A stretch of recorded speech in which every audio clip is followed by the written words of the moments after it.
پاس ہے مسجد قبلتین، جس کا مطلب ہے دو قبلوں والی مسجد۔ اور رسول اللہ صلی اللہ علیہ وسلم جب مکہ سے ہجرت کر کے مدینہ آئے تو یہاں پہ آپ صلی اللہ علیہ وسلم پہلے مسجد اقصیٰ کی طرف منہ کر کے نماز پڑھتے تھے، جو مسلمانوں کا قبلہ اول ہے۔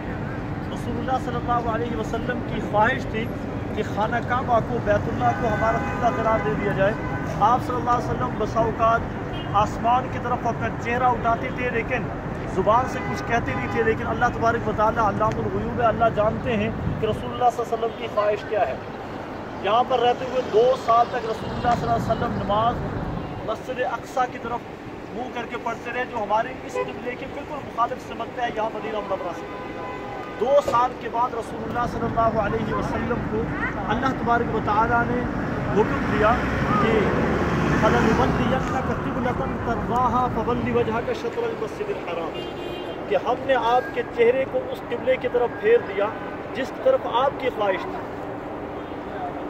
اور حکم دیا فَوَلِّ وَجْهَكَ شَطْرَ الْمَسْجِدِ الْحَرَامِ، اپنے چہرے کو مسجد حرام کی طرف پھیر لیں۔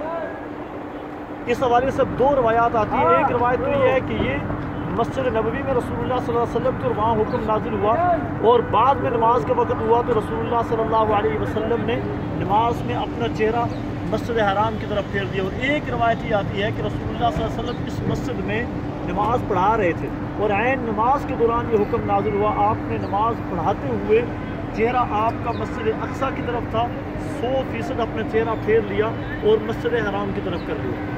ایک دوسری روایت یہ آتی ہے کہ رسول اللہ صلی اللہ علیہ وسلم نے اپنا چہرہ تو مسجد نبوی میں ہی قبلے کی طرف پھیرا، یہاں کے لوگوں کو اس بات کا علم نہیں تھا کہ چہرے کا رخ اپنا قبلہ تبدیل کر دیا گیا۔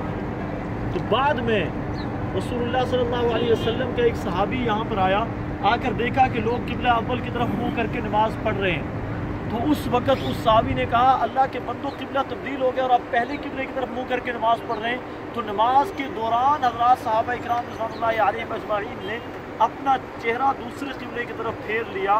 ایک نماز 2 قبلوں کی طرف منہ کر کے نماز پڑھی، آدھی نماز مسجد اقصیٰ کی طرف منہ کر کے نماز پڑھی اس مسجد میں، اور آدھی نماز مسجد حرام کی طرف منہ کر کے نماز پڑھی۔ اس لیے اس مسجد کو مسجد قبلتین کہتے ہیں، 2 قبلوں والی مسجد۔